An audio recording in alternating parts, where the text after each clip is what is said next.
இல்ல குழந்தைகள்ங்கிறது நம்மளுடைய சொத்து. நமது சொத்து ஆரோக்கியமா நமது சொத்து குழந்தைகள். அந்த சொத்த பத்திரமா, பாதுகாப்பா நம்ம கொண்டுட்டு வரணுங்கிறதுல நாங்க கவனம் செலுத்துறோம். அவங்களுக்கு தேவையான பிராக்டிஸ் அது, இது ஒழுக்கமான வழிகள், நல்ல பாதைகள் அப்படின்றது. அதில நெறைய சண்டைகள், சச்சரவுகள் இருக்குது. நம்ம திட்டுனா, சத்தம் போட்டா அவங்க கேட்க மாட்டாங்க, வருத்தப்படுவாங்க. நேற்றைக்கெல்லாம் கூட இனியா, "நீங்க முதல்ல கத்தாதீங்க" அப்படின்னான். அதாவது, "நீ கத்தாத, வாய்ஸ் போயிரும்ல்ல, கத்தி பேசக்கூடாது" அப்படின்னா, "நீங்க முதல்ல கத்தாதீங்க" அப்படின்னான். அட!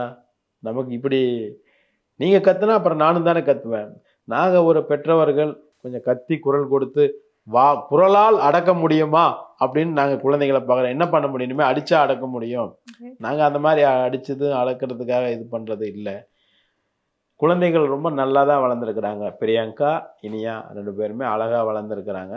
ரொம்ப சுதந்திரமா இருக்கிறாங்க. ஒரு விஷயம் இந்த இன்டர்வியூ மூலம் கூட நான் உங்களுக்கு சொல்ல விரும்புறேன். ஆனா அவங்க இத பார்க்க மாட்டாங்க. வெளி குழந்தைகள் பார்ப்பார்கள். அவர்களுக்காக நான் இதை சொல்கிறேன்.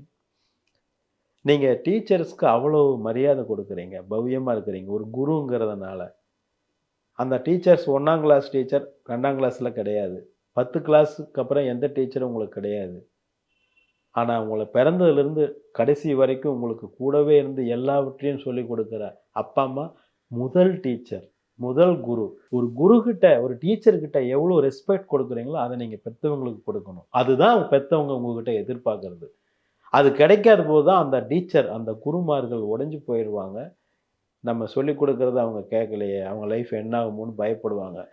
நீங்க உங்களுடைய குருமார்கள் எல்லாமே கற்றுக் கொடுப்பது, அந்த வித்தையில அவங்க பாஸ் ஆயணுங்கிறது தான். நாங்க கற்றுக் கொடுப்பது, மொத்த வாழ்க்கையிலயும் நீங்க பாஸ் ஆகணுங்கிறதுக்கான நிறைய பயிற்சிகள் அதில இருக்குது.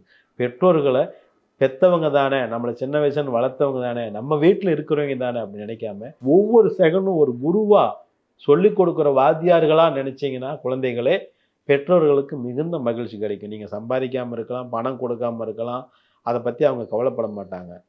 நம்ம குழந்தைங்க நம்ம சொல்றத கேட்டுக்கிறாங்க. நம்ம அனுபவத்த அவங்க ஏத்துக்கிறாங்கங்கிறது அந்த விஷயம் வேணும். ஆக மாதா, பிதா, குரு, தெய்வம் அப்படிங்கிறத நீங்க தப்பா புரிஞ்சுக்க கூடாது. மாதா, பிதா, குரு அதுக்கு மேல அவங்க ஒரு படி போய் தெய்வம் கூட அப்படின்னு நீங்க அண்டர்ஸ்டாண்ட் பண்ணிட்டீங்கன்னா போதும்ங்கிறத நான் இந்த இன்டர்வியூல சொல்ல விரும்புறேன்.